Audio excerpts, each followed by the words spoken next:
नमस्कार। मैं गंगा सिंह आपका स्वागत करता हूं आपके अपने YouTube चैनल गंगा क्लास में। जैसा कि आपको पता है कि पिछली बार लास्ट क्लास में हमने जो है स्थानीय मान और अंकीय क्षमता के बारे में पढ़ा था, तो मैं उसी से रिलेटेड कुछ इंपोर्टेंट क्वेश्चन लेके आया हूं जो कि बार बार ये क्वेश्चन पूछे जाते हैं। यूपी टेट, सी टेट के अंदर, सुपर टेट तो 2 ही बार हुआ है, तो उसमें भी ये क्वेश्चन पूछे जाते हैं। तो ठीक है, इन क्वेश्चनों को समझते हैं, थोड़ा सा समझें। देखो, पूछा है पहले क्वेश्चन में सबसे छोटी प्राकृतिक संख्या है। सबसे छोटी प्राकृतिक संख्या कौन सी है इनमें? तो देखो, हम जानते हैं कि जो प्राकृतिक संख्या स्टार्ट होती है वो 1 से स्टार्ट होती है, तो जाहिर सी बात है 1 से स्टार्ट होती है तो सबसे छोटी प्राकृतिक संख्या भी 1 ही होगी। ठीक है, तो इनमें देख लेंगे सबसे छोटी प्राकृतिक संख्या कौन सी होगी, 1 होगी। ठीक है, दूसरा क्वेश्चन है सबसे छोटी अभाज्य संख्या क्या है? अभाज्य प्राइम नंबर। तो प्राइम नंबर मैंने बताया था कि 2, 3, 5, 7, 11, मतलब स्टार्टिंग कहां से हो रही है? सबसे छोटा प्राइम नंबर पूछा गया, सबसे छोटी अभाज्य संख्या 2, तो कहां है? 0, 1, -1, 2, तो ये वाला है ऑप्शन। ठीक है, 2। देखो, इकलौती ऐसी संख्या है, मात्र एक संख्या है जो इवन है, यानी कि सम संख्या है। ऐसी कोई संख्या नहीं है जो सम और अभाज्य हो, केवल 2 को छोड़कर। ठीक है, केवल सम संख्या पूछी, अभाज्य तो मात्र 2 है। ठीक है, निम्नलिखित में सहअभाज्य संख्याएं नहीं है। इसमें पूछा सहअभाज्य संख्या नहीं है, तो मैंने तुम्हें बताया था सहअभाज्य संख्याएं होती कौन सी हैं। तो सहअभाज्य संख्या कौन सी होती हैं कि ऐसे 2 नंबर होते हैं, ऐसी 2 संख्या होती हैं जिनमें कॉमन फैक्टर यानी कि जो गुणनखंड होगा, उभयनिष्ठ गुणनखंड केवल 1 होगा, उसके अलावा कुछ नहीं होगा। जैसे मैं बात करूं 2 और 3, 5, 7, 9 हुआ, 7 हुआ, तो ये क्या है? सब ये सहअभाज्य संख्या है। इनमें कुछ भी उभयनिष्ठ नहीं है। ठीक है, कॉमन नहीं है इनमें कुछ भी, सिर्फ 1 के अलावा। तो आप इसमें देख सकते हो अभाज्य संख्या नहीं है। नहीं है पूछा है मैंने, तो देखो 7 और 5 में कुछ कॉमन है? नहीं है। ठीक है, इसी तरीके से 13 और 17 में इसमें भी नहीं है। 33 और 40 में कुछ कॉमन है? नहीं है। ठीक है, इसमें आ जाओ 23 और 92 में है। देखो, अगर 92 के आप गुणनखंड करोगे तो ये 23 गुणा 4। ठीक है, तो देखो 23 इसमें भी है और इसमें भी है। ठीक है, तो इसमें 23 कॉमन आ गया, इसका मतलब यही सहअभाज्य संख्या नहीं है। ठीक है, लास्ट क्वेश्चन देखो, अभाज्य संख्या कौन सी है? इनमें से पूछा है तुमसे कि अभाज्य संख्या कौन सी है। ठीक है, तो देखो, एक 93 दे रखा है, एक सही 1/3 दे रखा है, 1.333, 2.120, 1200, 1200, इसी तरीके से ये रिपीट होती जा रही है संख्या। ठीक है, तो अभाज्य संख्या मैंने आपको बताई थी कि अभाज्य संख्या होती कौन कौन सी है। ठीक है, तो देखो पहले इसमें ये देख लो कि भाज्य संख्या कौन सी है।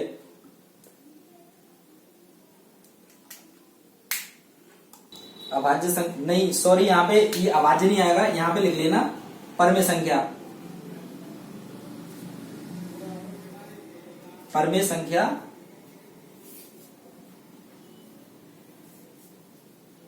अपरमेय संख्या करना। ठीक है, तो आपको इसमें से अपरमेय संख्या छांटनी है कि अपरमेय संख्या कौन सी है। ठीक है, तो देखो सबसे पहले आप इसमें परमेय संख्या छांटो कौन कौन सी हैं। जैसे कि मैंने बताया था कि जो भी परमेय संख्या होंगी, इसको मैं रफ कर देता हूं, परमेय संख्या होंगी वो P/Q के रूप में होती हैं। और जितनी भी पूर्ण संख्याएं या पूर्णांक वगैरह होते हैं, पूर्ण संख्याएं और पूर्णांक, ये भी तुम्हारी परमेय संख्या होती है। ठीक है, तो देखो ये 93 एक परमेय संख्या है, क्योंकि मैं इसको अपॉन में 1 लिख सकता हूं, तो ये परमेय संख्या हो गई। इसको आ जाओ 3 एकम 3 और 1 4, इसको मैं 4/3 लिख सकता हूं, तो ये भी P/Q के रूप में, तो ये भी एक परमेय संख्या है। इस पे आ जाओ, तो देखो इन दोनों को थोड़ा समझ लो कि जैसे अगर कोई संख्या है बार बार रिपीट हो रही है, मतलब कोई एक नंबर या 2 नंबर बार बार रिपीट हो रहे हैं, मतलब सेम। ठीक है, जैसे 3 3 3 3 डैश डैश डैश, या फिर देखो ऐसे रिपीट होता 5.23 23 23 डैश डैश डैश, इस तरीके से रिपीट होता, तो ये तो आपकी परमेय संख्या होती है। ठीक है, अगली एक्सरसाइज में बताएंगे कि क्यों है। ठीक है, तो आप इतना समझ लो कि जो नंबर बार बार रिपीट हो परमेय संख्या। जरा इस नंबर को गौर से देखो कि इसमें ये रहा है 2.120, 1200, 1200, यानी कि संख्या तो रिपीट हो रही है लेकिन जीरो की संख्या बार बार बढ़ती जा रही है। ठीक है, तो इस तरीके का नंबर परमेय संख्या नहीं होता है। ठीक है, इस तरीके का नंबर क्या होता है? अपरमेय संख्या। तो ये अपरमेय संख्या है, ये अपरमेय संख्या है। कैसी है? अपरमेय संख्या। तो यही पूछा गया था अपरमेय संख्या कौन सी है, तो ध्यान रखना दोस्तों, ये आपकी अपरमेय संख्या हो गई। ठीक। ठीक है, देखते हैं आगे और क्वेश्चन।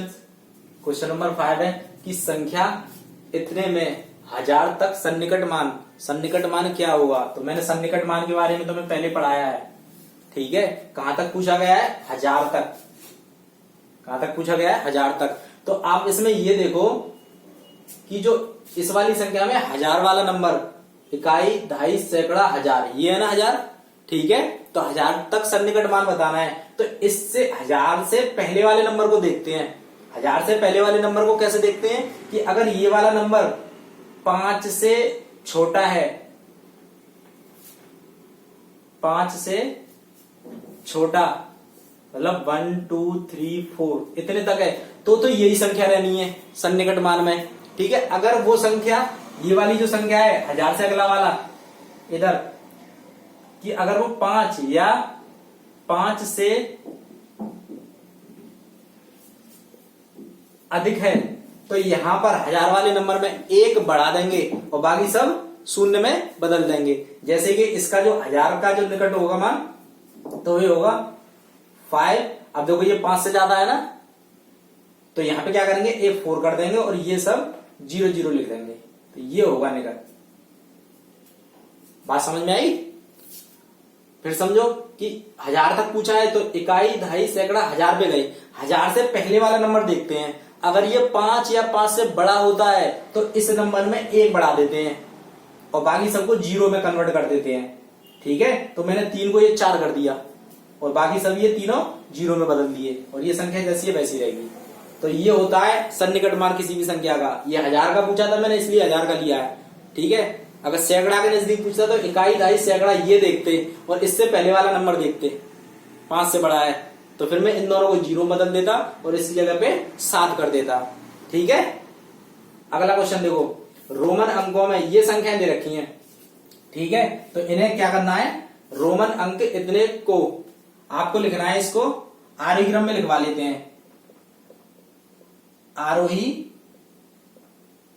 क्रम। ठीक है, तो आरोही क्रम में कैसे लिखोगे, ये देखो। आरोही क्रम होता क्या है? आरोही क्रम होता क्या है?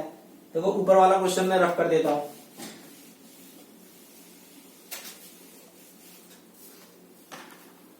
आरोही क्रम होता है कि बढ़ते क्रम में, ठीक है, पहले छोटा, फिर उससे बड़ा, फिर उससे बड़ा, फिर उससे बड़ा। ठीक है, तो बस हमें यही पहचानना है। तो पहले हम इनको लिख लेते हैं। देखो ये कौन सी संख्या है, ये L 50 के लिए बताया था। 50 में से 10 गया तो ये 40 हो गया और ये 6 प्लस, तो इसका मतलब ये 46 हो गया नंबर। ठीक है, 46 हो गया। इसको देखो LX और ये 1X, तो देखो L 50 था प्लस ये 10 आया और प्लस ये 9। ठीक है, तो 50 और 10 कितना हो गया, 60, 69 हो गया। ठीक, आगे देखो ये XCB, C मेरे ख्याल से 100 था। ठीक है, C कितना था, 100। तो देखो ये 100 है, 100 से पहले छोटा नंबर तो माइनस करते हैं, 10 है, तो इसका मतलब ये कितना हो गया, ये 90 हो गया। ठीक है, और प्लस ये 5 यानी 95 हो गया। ये क्लियर? यानी किसी बड़े नंबर से पहले अगर छोटा हो तो पहले माइनस कर दो उसे। जैसे यहाँ था, ये 50 था या 10 था, तो मैंने इसलिए 50 में से 10 माइनस किया, 40 बचा। ठीक है, इसी तरीके से देखो यहाँ पे ये 50 है, ये 10 है। अब देखो इससे छोटा थोड़ी ना, ये छोटा नहीं है, इसलिए मैं इसको प्लस करूंगा, तो 50 में 10 जोड़ा। ठीक है, इस तरीके से ये बड़ा था, ये छोटा था, इसलिए मैंने माइनस किया। ठीक है, 100 में से 10 गया तो 90 प्लस 5। इसको देखो, ये देखो 50 है और 50 से पहले 10 है, नहीं छोटा, तो मैंने इसको मैं माइनस करूंगा तो कितना हो गया, ये 40 हो गया। और ये कितना है, 9 है, तो ये कितना हो गया, 49। अब आप जानते हो आरोही क्रम में पहले संख्या छोटी लिखते हैं, फिर उससे बड़ी, फिर उससे बड़ी। तो देख लो आप, सबसे छोटी संख्या कौन सी है, I mean 46 है। ठीक है, तो सबसे पहले इसको X L V I, पहले यही आएगी।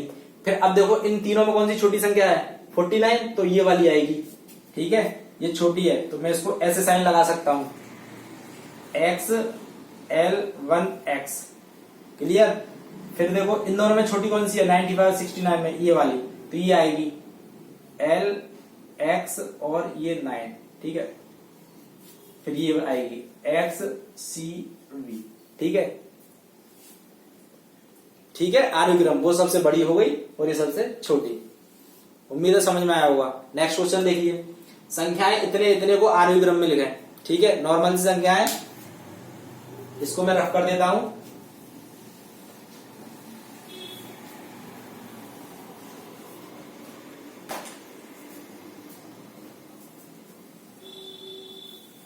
देखो संख्याएं इतने को आरोही क्रम में लिखो। इससे पहले एक चीज देख लो, संख्या रेखा बड़ी होगी, बीच में 0 होता है, इधर +1 +2 +3 +4 इस तरीके से नंबर होते हैं। और इधर देखा जाए तो बढ़ते जाते हैं नंबर। इधर आ जाओ 0 से पहले, इधर -1 -2 -3 -4 डैश इधर घटते जाते हैं। देखो 5 से छोटा है 4, 4 से छोटा 3, 3 से छोटा +2, +2 से छोटा +1, +1 से छोटा 0, 0 से छोटा -1, -1 से छोटा -2, -2 से छोटा -3। कहने का मतलब इधर जितना बाईं ओर बढ़ते जाओगे वो नंबर उतना ज्यादा छोटा होता जाएगा। जैसे कि अगर मैं कहूं एक 100 संख्या ले ली मैंने माइनस की, एक 0 ले लिया, इनमें छोटा कौन सा है? तो सबसे छोटा ये है। क्यों? क्योंकि ये संख्या रेखा पर बाईं ओर जा रहा है। ठीक है, और हमेशा माइनस की संख्या प्लस की संख्या से हमेशा छोटी होगी। ठीक है, दो संख्या अगर एक प्लस एक माइनस की तो माइनस संख्या हमेशा छोटी होगी, इस बात का ध्यान रखना। अब आप इसमें बता सकते हो, मैं कह रहा हूं इसको किस में लिखना है? आरोही क्रम में लिखना है। आरोही क्रम में पहले सबसे छोटी संख्या, सबसे छोटी में माइनस की संख्या आनी चाहिए, एक ये माइनस एक ये माइनस। तो इन दोनों में तुम्हें ये बताना है सबसे छोटी कौन सी है। तो जो नंबर माइनस में बड़ा होगा वो उतना ही ज्यादा छोटा होगा। जैसे कि -9 है, ठीक है, तो ये सबसे छोटा है, तो मैं सबसे पहले इसी को लिखूंगा -9।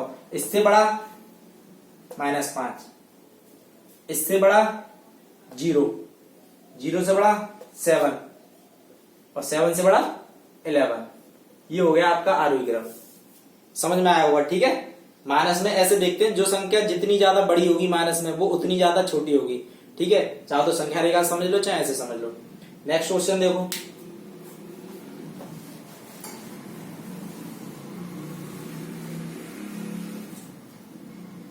देखो 8/15 और 5/25 में छोटी संख्या पूछी है। देखो बहुत ही आसान है, अगर इसमें एक माइनस एक प्लस की हो तो आप बता सकते हो कि माइनस संख्या सबसे ज्यादा छोटी होगी। माइनस संख्या छोटी होती है प्लस से। अब इसमें दो संख्या इस तरीके से दे रखी है, तो आप कैसे बताओगे? तो देखो बहुत आसान है, कुछ नहीं करना तुमको, 8/15 दोनों संख्या लिखनी है, 5/25। आप क्या करोगे? इस वाली संख्या का गुणा इसमें करोगे, तो 25 अट्ठे 200, इसका गुणा इसमें करेंगे 200 हो गया। फिर इसका गुणा इसमें करेंगे तो 15/75, 15 पंजे 75। आप मुझे इसमें ये बता दो कि ये छोटी है ये छोटी है? ये छोटी है ना, जब ये संख्या छोटी है तो इसका मतलब यही संख्या छोटी है, 5/25। तो इसमें जो है 8/15 और 5/25 को मैं कैसे लिखूंगा कि 5/25 है वो छोटी है किससे? 8 ये साइन छोटे का इधर, ठीक है, ये ग्रेटर देन है 8/15। समझ में आया? ऐसे आप कोई सी भी संख्या बता सकते हो। ठीक है, अब देखो इसमें आ जाओ जरा, थोड़ा सा इसे देख लो।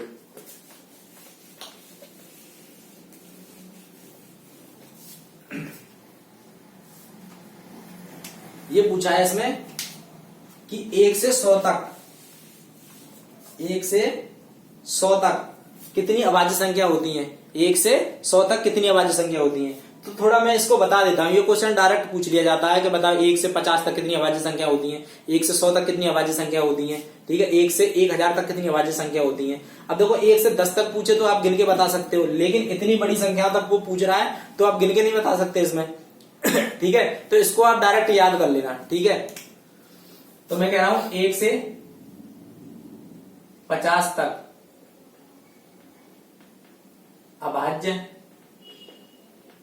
संख्याएं, ठीक है, 1 से 100 तक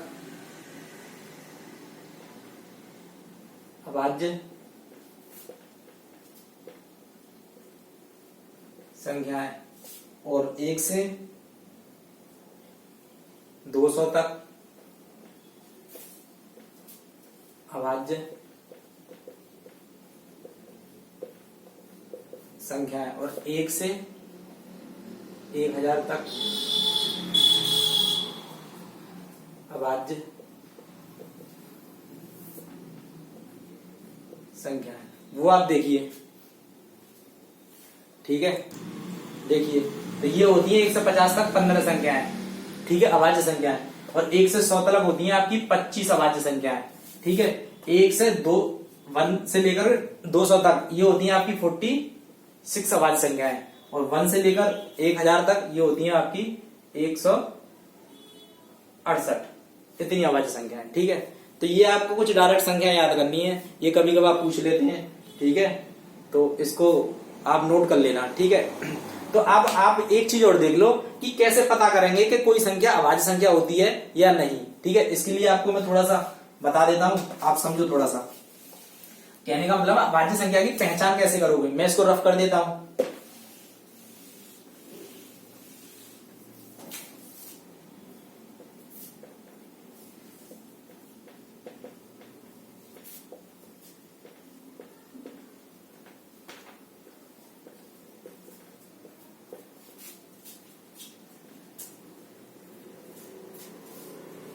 अभाज्य संख्या की पहचान करना, देखो सबसे पहले हम क्या करते हैं कि मान लो 37 है, मुझे पता करना है कि ये अभाज्य संख्या है या नहीं। पहले छोटी संख्या ले लेते हैं कि मुझे पता करना है ये अभाज्य संख्या है या नहीं। तो आप क्या करोगे कि ऐसी संख्या बताओ जो यहां तक वर्ग होती है, जैसे 36, 6 का वर्ग होता है ना 36, और 7 का वर्ग 49, यानी कि ये 49 से छोटी संख्या है, मतलब वर्ग की बात कर रहे हैं। ठीक है, किस संख्या के वर्ग से ये छोटी संख्या है, तो मतलब देखा हमने 7 का वर्ग 49 है, 49 से ये छोटी संख्या ही तो है। तो हम क्या करेंगे, जितनी भी 7 से छोटी जो अभाज्य संख्या होंगी, जितनी भी 7 से छोटी जो अभाज्य संख्या होंगी, जैसे 2 हुई, 3 हुई, 5 हुई, ठीक है, तो बस 7 तो लेंगे नहीं क्योंकि ये 7 से तो छोटी है। ठीक है, 7 के वर्ग से तो छोटी है। तो इस संख्या से छोटी जो अभाज्य संख्या है उनको आप लिख लो, और उससे देखो क्या इनसे भाग जा रहा है, इससे, इसमें 37 में क्या 2 से भाग जा रहा है, नहीं जा रहा। क्या 3 से जा रहा है, नहीं जा रहा। क्या 5 से जा रहा है, नहीं जा रहा। नहीं जा रहा तो इसका मतलब ये अभाज्य संख्या है। ठीक है, इसका मतलब ये अभाज्य संख्या है। चलो कोई और संख्या ले लेते हैं। ठीक है, मैंने मान लो कोई बड़ी संख्या ले ली, 135 ले ली। ठीक है, मुझे नहीं पता ये अभाज्य है या नहीं है, तो मैं क्या करूंगा, एक संख्या लो जिसका वर्ग इससे कम ही रहे। ठीक है, जैसे कि 25, 10, 100, 11, 11, 121, 12, 12, 144। देखो 11 का वर्ग करेंगे तो 121 आएगा, और 12 का वर्ग करेंगे तो 144 आएगा। देखो 144 से छोटी है कि नहीं। तो कहने का मतलब है 12 से छोटी जितनी भी अभाज्य संख्या है वो लिख लो। कौन कौन सी होती है, 2, 3, 5, 7, 11। ठीक है, ये 13 नहीं लिखेंगे, इससे ज्यादा निकल जाएगी। तो ये अभाज्य संख्या। अब आप इससे भाग लगा के देख लो,